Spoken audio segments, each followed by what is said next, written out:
How do we land our dream job? In this summary, we'll briefly unpack why the traditional approaches to job hunting no longer work, what the parachute approach is, and why it's novel and effective. We also dive into some action steps to learn more about ourselves and our skill sets and match this to work that's right for us.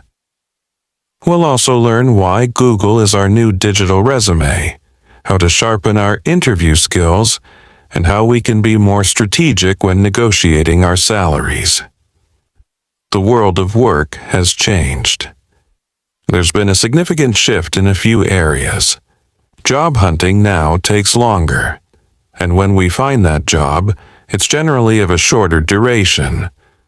Full-time work is much harder to find these days, and robotics are changing how jobs are done. If you're about to quit your job, make sure you have at least 3 months of savings before you take the leap. Recent studies show that the job hunt can take between 3 months to a year. For those who have a job, it might not last as long as we hope. Since 2008, the length of time an average job lasts has shortened. For workers between the ages of 18, 24, 69% of their jobs last less than a year. Recent studies show that for workers aged between 35, 44, 30% of their jobs last less than a year, and 70% last less than 5 years. This statistic is a new reality for everyone. Since 2008, there's also been a massive increase in the number of people who have part-time jobs, such as independent contractors, consultants, and freelancers. Bolles predicted that by 2020, these types of jobs would make up 60% of the United States workforce. This freelance workplace makes life easier for employers, but challenging for job hunters wanting the security of full-time work. Given the global competition for freelance work, employers have the luxury of hiring only when they need help, keeping costs down, and not having to hassle about benefits or paid vacation time. For job hunters, full-time work is going to be harder to find. Technology is also disrupting the job market, making job hunting even more stressful. In 2016, the World Economic Forum predicted that robots would take away 5 million jobs by 2020, but no need for technophobia. For the most part, jobs aren't vanishing, they're being reimagined. We might think that with the rise of artificial intelligence and robotics, jobs are becoming few and far between. The reality is robots aren't taking over. Instead, they're changing the way work is done. Robots and AI will help tackle specific tasks within jobs, meaning that most jobs will become partnerships between us and machines. Despite such changes, the good news is that there are still plenty of jobs available. Recent studies show that there are over 11 million vacancies available online each month. If you've been job hunting for a while, you may wonder why, then, that you're battling to get employment. That's because different approaches to job hunting do not have the same rates of success. This book discusses the parachute approach. With the traditional approach, we begin the job search by heading straight to the job market to see what's available. We look for job postings, seek out companies that look appealing, slap together a resume, and wait for responses. But there are downfalls to this approach. Nowadays, to look for and land a job online only works out about 4% of the time. Emailing a resume to employers isn't much better. This method only has a 7% success rate. Going through private employment agencies has a 28% success rate. We can no longer rely on the old ways as a method to land new jobs. The parachute approach is different. We look inwards before we go on the lookout for jobs. The parachute approach invites us to figure out who we are initially. That means we figure out the gifts and skills that we love to use. Only after this do we look for organizations that match our vocational self. The job hunt can be stressful, but job seekers are not job beggars. Bolles reminds us that we're resourceful individuals that organizations would be lucky to have on board. He says, job hunting is like dating. Both come down to the question, do you like me, and do I like you? If the answer to both is yes, then the next question is, do you want to go steady? But most job hunt interviews don't go like this. As job seekers, we tend to give all the power over to employers. We focus too much on whether they like you. A job hunt is a two-way conversation, where our opinion matters just as much as that of the potential employer. In other words, whether you like them too. Asking yourself if you like them means that we're asking if this is an environment where we can be productive and efficient, where we'll feel useful, appreciated, and make a difference. With the parachute approach, we learn how to answer these questions in order to find work that's right for us. Some of us might now be thinking to ourselves, I'm out of work. I don't have time for navel gazing. However, research backing the parachute approach proves otherwise. If followed step by step, the parachute approach works 86% of the time. This approach means that out of 100 job hunters or career changers who faithfully execute Bolles' self-inventory and job hunting methods, 86 of them are likely to land a suitable job. In a sense, the parachute approach saves you time. If we don't do the inward work first, we risk quitting soon after we're hired, or worse, we get fired. Both parties lose out. We're back on the job hunt, and employers have to start the hiring process all over again. Bolles' famous self-inventory is called the flower exercise. The flower exercise is a crucial first step to complete before going on the job hunt. For many, this exercise gives hope, direction, and the possibility of a deep work-life satisfaction. A professor at Colorado State University had this to say, "My one-page flower diagram is the best of who I am. I completed it in 1982, and that one piece of paper has been my lifelong companion ever since." So, what does it entail? The famed one-page self-inventory is a flower with 7 petals, and the center. That's because there are 7 ways to think about ourselves in light of the workplace. It's a process that allows us to describe who we are in terms of the following 7 factors. What kind of people we like to work with, preferred working conditions, who we are in terms of what we love to do, what our purpose in life is, what knowledge we already have, our preferred salary responsibility, and finally, our selected places to live geographically. It's a process that describes us in 7 different ways, by way of a one-page flower graphic. It gives us a complete picture of who we are, in the language of the workplace. This exercise helps us to stop identifying ourselves by way of a single job title. We're individuals who have multiple skills and experiences. This opens us up to various job markets, not just a single one. We can narrow down exactly what we're looking for.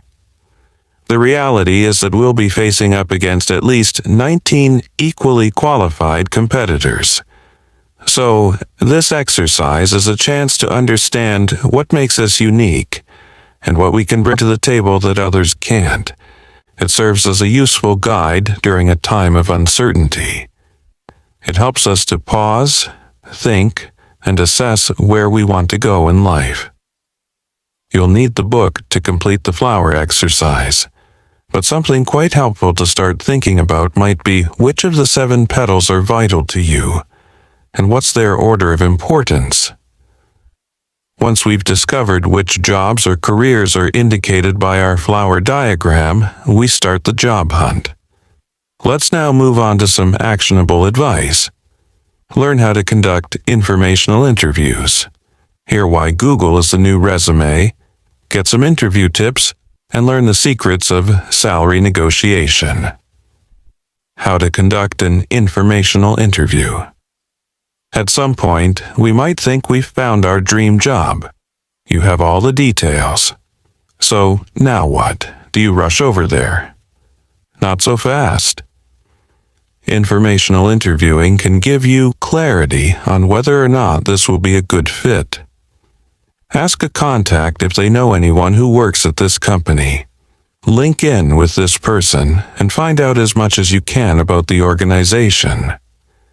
Some good questions you could ask are, how did you get into this work? What do you like most about it? What do you like least about it? Do you have the names of anyone else I could talk to? But remember to be sure that you're not wasting someone's time by asking questions that you could have checked online. Approach gateway people first, like receptionists, or other front desk people before going higher up the organization. Bothering the CEO with simple questions that someone else can easily answer is job hunting suicide. And make sure that you don't use this approach as a pitch to get them to hire you. This step is just information gathering. Finally, be sure to follow up with a thank you by the next day. And whatever you do, don't misspell their names. Bolles is adamant that courtesy counts. If you haven't Googled yourself, now's the time. Employers do their homework. Before hiring us, they type our name into Google, and what they discover can make or break our chances of being hired. So, if we want that job, our first job is to sort out what they will find. Google yourself. Read over everything that the search engine pulls up, go over all your social media sites, and remove anything that contradicts the impression you want to make. So, Google is the new resume, but we still need a traditional CV that can be posted online or sent to potential employers.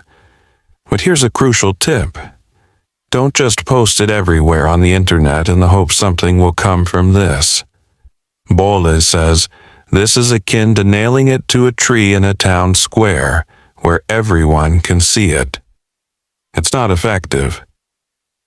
An employer will typically look through 116 resumes before finding someone they want to interview, if those resumes are coming from social media sites like LinkedIn and Facebook.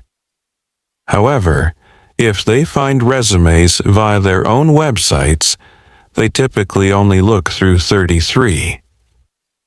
If we take the initiative and specifically choose a company that we'd like to work for, then things are different. If we're able to get a referral, then we typically compete against only 9 other candidates. Bolles calls this referral a bridge person. This is anyone who helps bridge the gap between the employer and us. It's either a friend of the employer or someone who works within the organization who can vouch for us and put forward our CV to the employer. Also, be sure to attach a cover letter or a career portfolio. Bolles says that nowadays, cover letters are the only aspects of our CV that employers tend to actually read.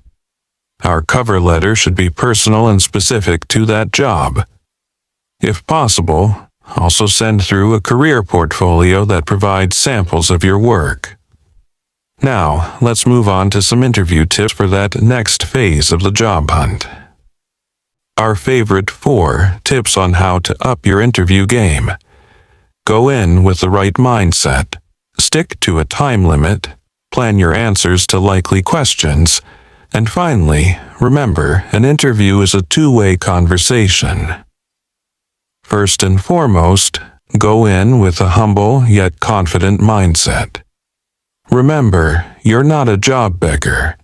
You're a person of resource who can help better the organization.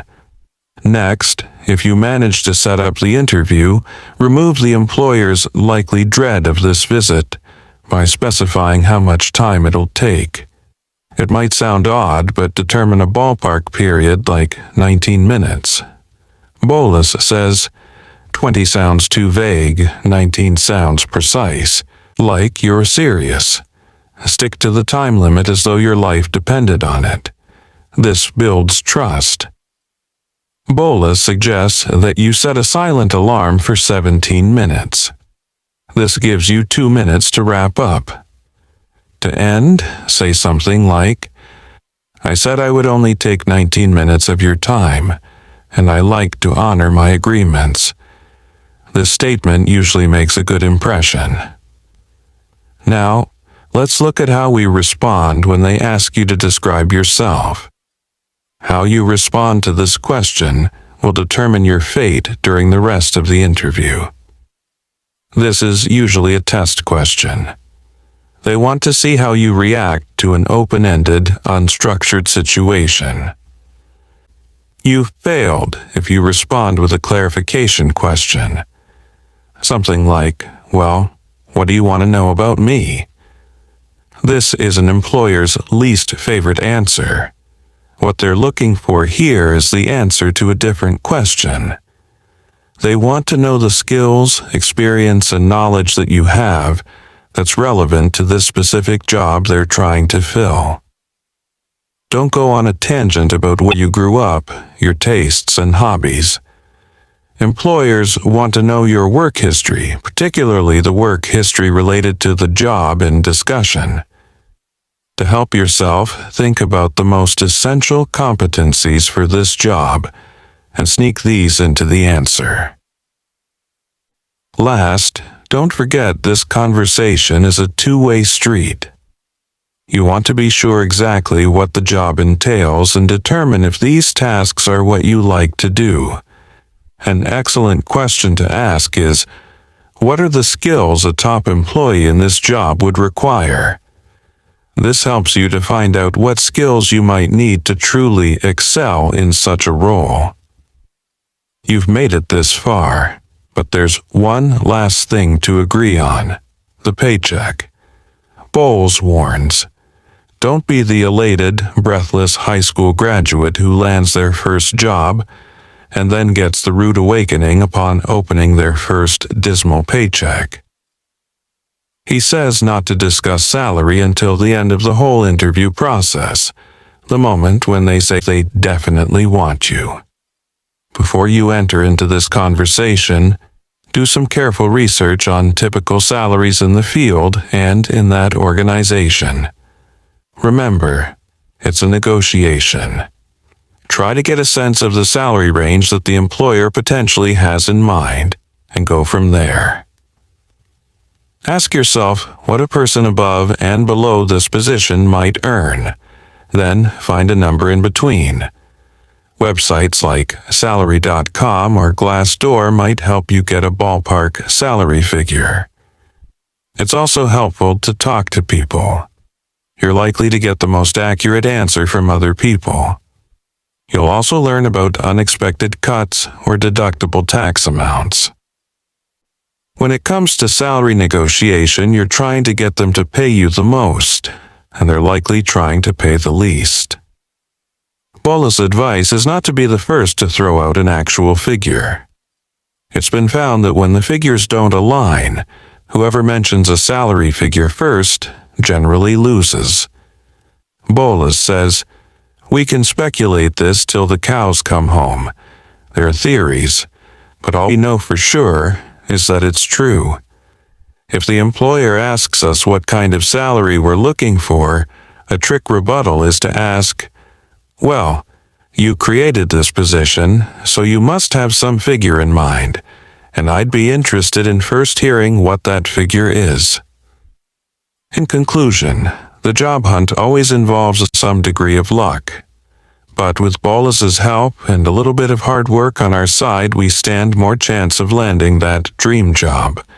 We've covered some basics like the current job market landscape, why the parachute approach trumps the traditional job hunt methods, as well as some actionable advice for the job hunt ahead. We'll leave you with a final note from Bolles. This book is about jobs, but more importantly, it's about life and hope. Our goal is not just to live a happy life or even a successful one, but rather a life where we meet the obstacles and challenges that are naturally thrown our way with grit, determination, and grace as we overcome them. As you go on your journey, it's important to remember that the who always precedes the what.